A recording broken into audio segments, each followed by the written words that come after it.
नमस्कार, बहुत बहुत स्वागत आप सभी का। मैं हूं आपके साथ चेतन और आप देख रहे हैं एनएमएफ न्यूज। मेरे साथ मौजूद हैं वरिष्ठ पत्रकार पंकज प्रसून जी। बात ट्रंप यानी कि अमेरिका और तालिबान को लेकर। आप देख रहे हैं कि हमने लिखा है कि ट्रंप के ऊपर, अमेरिका के ऊपर तालिबान ने रहम खाया है और ये तस्वीरें जो है वो सामने आई हैं, जिसके बाद पाकिस्तान तक कोहराम मचा हुआ है। अमेरिका ने अपना दूत तालिबान से मिलने के लिए भेज दिया और यह मुलाकात उस वक्त हुई है जब पिछले दिनों हम देख रहे हैं कि ट्रंप को जब सीधी धमकी दे रहे हैं तालिबान को, तो इधर से भी बराबर धमकी दे रहा है ट्रंप को, अमेरिका को।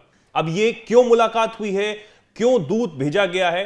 भारत में भी आए थे दूत, लेकिन पाकिस्तान को मिर्ची क्यों लगी है, इस पर भी हम इस वीडियो में बात करेंगे।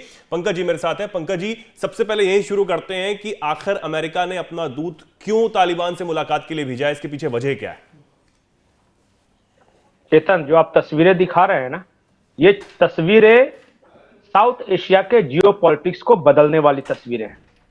मैं ऐसा क्यों कह रहा हूं? आपने ही बताया ना कि कुछ दिन पहले से ट्रंप धमकी दे रहे थे, तालिबान कह रहा था कि हथियार नहीं लौटाएंगे, 7 बिलियन के हथियार की बात कर रहे थे। लेकिन उस बीच एक और बड़ी घटना हुई है। घटना यह हुई है कि भारत में रायसीना डायलॉग हुआ है। और रायसीना डायलॉग में भारत के विदेश मंत्री ने तालिबान के बारे में बहुत बड़ी बात कही। एस जयशंकर ने कहा कि ये जो यूरोपियन देश हैं और अमेरिका है, ये एक बार ये तय कर ले कि तालिबान विलेन है या हीरो है।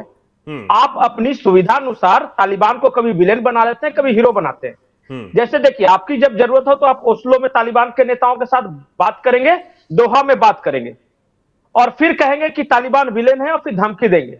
ऐसा नहीं चल सकता।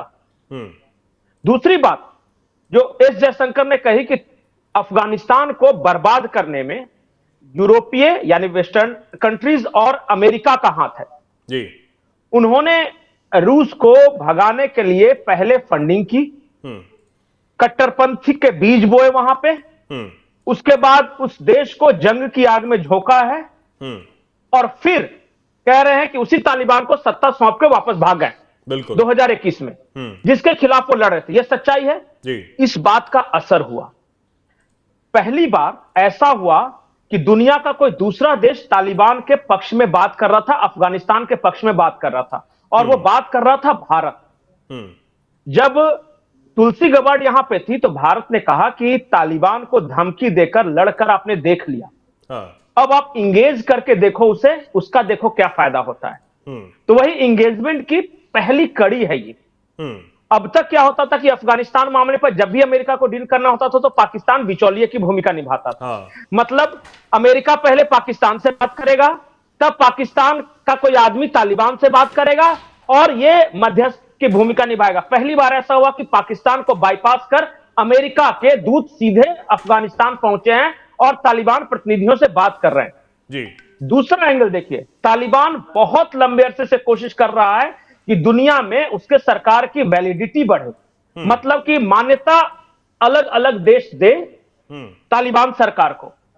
आज की तारीख में मुझे नहीं लगता है कि किसी भी बड़े देश ने तालिबान सरकार को मान्यता दी है। लेकिन अमेरिका का दूत जब तालिबान से बातचीत करेगा और जब तालिबान उस बातचीत के बाद कैदियों को छोड़ेगा तो एक तरह से ऑथेंटिसिकेशन हो जाता है ना उसका कि ये सरकार है वहां। तो अभी जो ये डील की गई ये कैदियों को छोड़ने के लिए थी, अभी कैदियों को छोड़ने के लिए है। कुल मिला के पिछले बार बाइडेन प्रशासन से लेके अब तक 200 के करीब लोगों को छोड़ा गया है, अभी 2 लोगों को छोड़ा गया और फिर इस बातचीत में एक व्यक्ति को छोड़ा गया है। अब जो बहुत कम बचे हैं, मुझे लगता है 4 या 5 बचे, जिसमें एक की मौत हो गई है, एग्जैक्ट संख्या नहीं पता, वो भी नेगोशिएशन। लेकिन जितने भी छूटे हैं सिर्फ और सिर्फ नेगोशिएशन से छूटे हैं।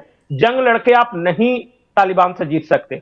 ये एक नए सुबह की शुरुआत है कि अमेरिका तालिबान सरकार से बातचीत कर रहा है, सारी समस्याओं बातचीत के जरिए सुलझा रहा है। और बड़ी बात यह है कि इसमें पाकिस्तान कहीं नहीं है।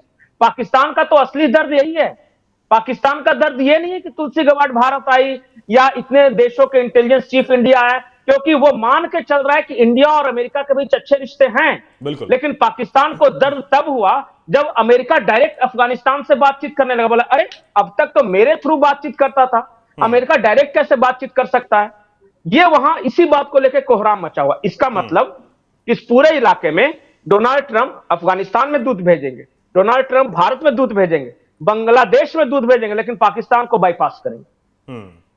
और इस बात का दर्द है पाकिस्तान को कि अरे हमने इतने सारे लोग अपने यहां मरवाए, हमने आज तक आतंकवाद का दंश झेल रहे हैं, इसी अफगान वार की वजह से हमारे देश में गृह युद्ध जैसी स्थिति पैदा होने वाली है, हमारे खैबर पख्तूनख्वा के लोग नाराज हैं इस युद्ध के वजह से, पश्तून तो नाराज है ना पाकिस्तान। और अब देखिए डायरेक्ट अमेरिका तालिबान से बातचीत कर रहा है, हम कहां हैं, न 3 में न 13 में। तो अमेरिका का यह कहना है कि आपको मैं क्यों वैल्यू दूं, आपने पैसे लिए और लोगों पे गोलियां बरसाई, आप तो भाड़े के जांबाज थे, आपने पाई पाई वसूला है अमेरिका से इस अफगान युद्ध के नाम पर, फिर किस बात की रहम, किस बात की दोस्ती। तुम तो ऐसे देश हो जिसको पैसे मिले तो अपने लोगों पे बम बरसा दे। तो अब क्या माने पंकज ये जी, तुम्हारी फितरत है। इस मुलाकात के बाद जो पिछले दिनों बहुत तल्खियां चल रही थी, क्या उनमें नरमी आएगी, क्या उनमें कमी आएगी? और जो अमेरिका की इस डील के बाद, यानी कि जो ये मीटिंग हुई है, ये बैठक हुई है, इसके बाद भी छोड़ा गया है जो बंधक बनाए गए थे अफगानिस्तान में तालिबान प्रशासन के तरफ से, अमेरिकी जो नागरिक हैं उनको भी छोड़ने का फैसला किया गया। तो क्या माना जाए कि तालिबान हर चीज को मान रहा है, तालिबान सिर्फ शांति चाहता है, तालिबान ये चाहता है कि हमें जल्द से जल्द मान्यता मिल जाए, और अमेरिका देते तो सोने पे सुहागा होगा वो? देखिए क्या है ना, तालिबान सबसे पहले तो अपनी छवि से छुटकारा चाहता है। हाँ। उसकी छवि एक कबायली लड़ाकों की तरह है, वो चाहता है कि दुनिया उसे एक गवर्नमेंट के रूप में देखना शुरू करे, जी। पहली बात। दूसरी बात कि अभी कैदियों को छोड़ने के लिए बातचीत हुई है। 2021 में जब अमेरिका गया तब से मोटा मोटी तालिबान सरकार से बहुत ज्यादा कम्युनिकेशन नहीं था। अब अलग अलग फ्रंट पे अलग अलग मुद्दों पे बातचीत शुरू होगी अफगानिस्तान से, कई तरह के एंगेजमेंट बढ़ेंगे उन दोनों देशों के बीच। जब अमेरिका और तालिबान का एंगेजमेंट बढ़ेगा तो बहुत सारे ऐसे देश जो हिचक रहे हैं वो भी तालिबान के साथ एंगेजमेंट बढ़ाएंगे। इसका मतलब दुनिया भर में तालिबानी सरकार को मान्यता मिलेगी। तीसरी महत्वपूर्ण बात कि भारत के पहल पर भारत ने साफ साफ कहा कि आप लड़ के नहीं जीत सकते, एंगेज करके देखो, और उसे विलेन मत बताओ। वो विलेन नहीं है, वो परिस्थितियों के मारे हुए लोग हैं। पश्तूनों पे सदियों से सिर्फ और सिर्फ अत्याचार हुआ है। इससे पहले रशियन फौज ने किया, आपकी फौज ने किया, पाकिस्तानी फौज ने किया, वो तो बेचारे मारे जा रहे हैं। तो उनके प्रति थोड़ा देखने का नजरिया बदलो। ठीक है, हो सकता है कि वो कट्टरपंथी हो सकता है कि वो लड़कियों की शिक्षा के विरोधी हो, लेकिन इसका तरीका क्या है? तरीका है एंगेजमेंट, बम बरसाना नहीं, धमकी नहीं। यह बात शायद ट्रंप प्रशासन के कुछ लोगों को समझ में आई है। तुलसी गबार्ड को भी यह समझ में आई है कि देखिए आप इंगेज कीजिए उन्हें, आप धमकी दोगे तो वो इसमें तो माहिर हैं, आप लड़ाई करोगे तो वो लड़ाई तो सदियों से कर ही रहे हैं, वो तो एक ही भाषा जानते हैं, क्लासनिकोव उठाओ, उनको दूसरी तरफ से इंगेज करो। और दूसरी तरफ तालिबान चाहता है कि उसकी सरकार से हर कोई बातचीत करे, वो भी अपने लिए इज्जत चाहता है पूरी दुनिया में। अफगानिस्तान में अगर उसकी सरकार चल रही है तो अफगानिस्तान की सरकार को उसी तरह इज्जत मिलनी चाहिए जो दुनिया के दूसरे देशों की सरकारों को मिलती है। बिल्कुल, लेकिन तो पाकिस्तान की जो फजीयत हो रही है, पाकिस्तान की अब जो फजीयत है कि उसको बाईपास किया जा रहा है। पहले मुलाकात, बिल्कुल सही कहा, पहले मुलाकात होती इस्लामाबाद में होती थी पहले मुलाकात, लेकिन अब वो सीधी अफगानिस्तान में हो रही है। और इससे सबसे ज्यादा जो खुशी होगी, क्या वो भारत को ही होगी? देखिए, भारत को इसलिए खुशी होगी कि भारत ने हमेशा कंस्ट्रक्टिव रोल निभाया है अफगानिस्तान के मैटर्स पे। जब अफगानिस्तान युद्ध में हो रहा था, जब लोग बम बरसा रहे थे तो भारत वहां सड़क बना रहा था। जब पाकिस्तानी फौजें वहां पश्तूनों को मार रही थी तो भारत हाइडल पावर प्रोजेक्ट लगा रहा था जी। वहां के लोगों को बिजली दे रहा था, दवाएं भिजवा रहा था। तो एक रिस्पेक्ट है अफगानिस्तान के लोगों के मन में इंडियंस के प्रति। वो बिरादर मुल्क कहते हैं हमें कि बिरादर मुल्क है, मतलब हमारा भाई है। क्रिकेट में देख लीजिए, बाकी दूसरे में देख लीजिए, जब से तालिबान सरकार बनी है ना, उन्होंने क्या कहा है कि हमारे जो भी दुख है वो पाकिस्तान की वजह से दिया हुआ दुख है, इन्होंने हमें खड़ा किया और इन्होंने ही हम पर बम मारा। ये उनकी नाराजगी है। भारत बाकी हमारे सारे कंट्रोवर्शियल मैटर में दूर रहा, लेकिन जब जब आंसू पोंछने की बात आई तो ये देश सबसे पहले हमारे साथ खड़ा रहा। हमारे यहां भूकंप आया, भारत ने मदद की। हमारे यहाँ इंफ्रास्ट्रक्चर प्रोजेक्ट, भारत ने मदद की। हमारे यहाँ मिलिट्री को जब बनाने की बात आई कि यूनिट्स बनाएंगे, तो इंडिया में जाकर ट्रेनिंग लिए अफसरों ने, तब वहां जाकर मिलिट्री एक प्रॉपर सेना बनी है। भारत तो हमेशा निर्माण चाहता है अफगानिस्तान में, विध्वंस तो जो चाहता है, जो कि इस्लाम के नाम पर हमारे साथ सटा, हमें कट्टरपंथ के बीज बोए और बाद में हमें ही मिटाया। इसलिए पश्तून पाकिस्तानियों से और खास करके पंजाबी फौज से नफरत करते हैं, नफरत, और भारत को बिरादर मुल्क कहते हैं। आज भी अफगानिस्तान में जब काबुल की गलियों में काबुली वाला कहानी चलती है पश्तो भाषा में, कि कैसे काबुली वाला दिल्ली में या फिर भारत में बेचता था, एक बच्ची के साथ उसका ये हुआ, एक लगाव है उनको। और एक चीज और मैं बताता हूं, एक खान अब्दुल गफ्फार खान हुए जिनको फ्रंटियर गांधी कहा जाता था। जब पाकिस्तान का निर्माण हुआ तो वो भारत की आजादी के लिए लड़ रहे थे अंग्रेजों के साथ। जब पाकिस्तान बना तो दुनिया में आप नेल्सन मंडेला का नाम जानते हैं कि सबसे ज्यादा दिन तक वो जेल में रहे। पता है सबसे ज्यादा दिन तक जेल में रहने वाला कौन सा शख्स था? वो खान अब्दुल गफ्फार खान, फ्रंटियर गांधी। पाकिस्तान बनने के बाद उनको कंटिन्यू जेल में रखा गया और जेल में ही मर गए। वो पश्तून थे।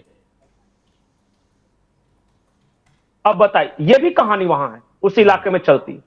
तो क्या अब इस डील के बाद और इस मुलाकात के बाद क्या हम ये समझें कि जो उधर से धमकी दी जा रही थी, यानी कि अमेरिका की तरफ से धमकी दी जा रही थी कि भैया $7 अरब के आप हथियार तुरंत वापस लौटाइए, इधर से भी ये कहा जा रहा था कि नहीं लौटाएंगे, वो सब बंद होगा? देखिए, हथियार तो मांगेगा पर देंगे नहीं है। नहीं, वो अलग चीज है। ट्रंप हथियार मांगेंगे पर ये देंगे नहीं। हाँ, लेकिन ट्रंप की भी मजबूरी है। अगर आपको ईरान को वास्तव में कर्टेल करना चाहते हैं तो ईरान और अफगानिस्तान दोनों से एक साथ जंग नहीं लड़ सकते। बिल्कुल। आपको ईरान को अगर कर्टेल करना है तो इनके साथ एंगेजमेंट बढ़ाना पड़ेगा। वैसे भी इस पूरे खित्ते में सऊदी अरब के अलावा कोई आपका ऐसा दोस्त नहीं है जिस पे भरोसा कर सके। ट्रंप ने खुद कहा था कि पाकिस्तान तो धोखेबाज है। तो अब बताइए, तालिबान से भी झगड़ा कर ले, ईरान से भी झगड़ा कर ले, पाकिस्तान से भी झगड़ा कर ले, ये संभव नहीं है। तो ये डिप्लोमेसी भी यही कहती है कि जब एक दुश्मन को एंगेज कर रहे हैं तो बाकी फ्रंट पे आप थोड़ी शांति रखो। मुझे लगता है कि डोनाल्ड ट्रंप के लिए ईरान अभी ज्यादा महत्वपूर्ण है, तालिबान महत्वपूर्ण नहीं है। और सिर्फ ट्रंप ही नहीं, बढ़ेगा, ट्रंप ही नहीं पंकज जी, इससे पहले जो जो बाइडेन थे वो साफ तौर पर पाकिस्तान के लिए कह चुके हैं कि ये बहुत ही खतरनाक और डेंजरस कंट्री है। वो बार बार इस बात को कह चुके हैं, बहुत ज्यादा। तब बहुत खलबली हुई थी पाकिस्तान में। सबसे बड़ी बात है, अफगानी कल्चर में जुबान की बहुत महत्व है। हाँ। वो सोचिए कि एक ओसामा बिन लादेन को जुबान दे दिया था मौलाना उमर ने, उसके लिए जंग लड़ी, लाखों लोग मरे गए। पाकिस्तान के साथ प्रॉब्लम क्या है कि पंजाबी फौज की जुबान का कोई कीमत ही नहीं है। क्या बोलेंगे, क्या करेंगे, किसी को नहीं पता। मैं एक और उदाहरण बताता हूं। बलूचिस्तान के एक बहुत बड़े नेता हुए थे, ये बुख्ती साहब के जो फादर थे। जब पहली बार हमें विद्रोह हुआ तो इन लोग पहाड़ियों पर चले गए थे बहुत सारे। पाकिस्तान की पंजाबी फौज ने उनसे क्या कहा पता है? कुरान पे हाथ रखकर मैं कसम खाता हूं कि आप नीचे आइए, आपको इज्जत मिलेगी। जब नीचे आए उन सबको यही कराची में फांसी दे दी गई। तो जो फौज कुरान पे हाथ रख के कसम खा के दगाबाजी कर सकती है वो कहीं भी कर सकती है, कुछ भी कर सकती है। इसलिए इनकी कोई क्रेडिबिलिटी नहीं है। इसलिए अफगानी या पश्तून इन पंजाबी फौजों से नफरत करते हैं, नफरत। बिल्कुल। और अब हालांकि अब ये डील हुई है और जिस तरीके से कहा, आप कैसे भी समझिए कि ट्रंप पर, अमेरिका पर तालिबान ने ये डील करके अमेरिका को, अमेरिकी जो बंधक हैं उनको छोड़ा है। और बहुत सारी प्रतिक्रियाएं इस पर सामने आ रही हैं। लेकिन फिलहाल पाकिस्तान में जो कुछ खलबली है इस मीटिंग के बाद, बिल्कुल पंकज जी ने हमें समझाया कि कैसे ये बाईपास करते हुए जो पहले इस्लामाबाद में मीटिंग हुआ करती थी, दोनों देशों को मिलाया जाता था, वो अब नहीं हो रहा है। पाकिस्तान को पूछा तक नहीं जा रहा, उसको देखा तक नहीं जा रहा है। तो खिसियानी बिल्ली खम्मा नोचे वाली हालत इस वक्त पाकिस्तान की है। ये तस्वीरें आपके सामने हैं। और भारत तो अफगानिस्तान के साथ है ही, हमेशा से हमने इन्वेस्टमेंट किया हुआ है। और करंट की जो तालिबान सरकार है वो भी भारत के प्रति बेहद सम्मानजनक रवैया जो है वो अपनाती रही है। फिलहाल के लिए पंकज जी बहुत बहुत शुक्रिया आपका हमारा जुड़ने के लिए, हमारे दर्शकों को बहुत आसानी से ये पूरा मामला समझाने के लिए। हमारे दर्शक इस पर क्या सोचते हैं, क्या कुछ कहना चाहते हैं, कमेंट सेक्शन में आप जरूर लिखें और ऐसे ही जुड़े रहें, देखते रहें एनएमएफ न्यूज। नमस्कार।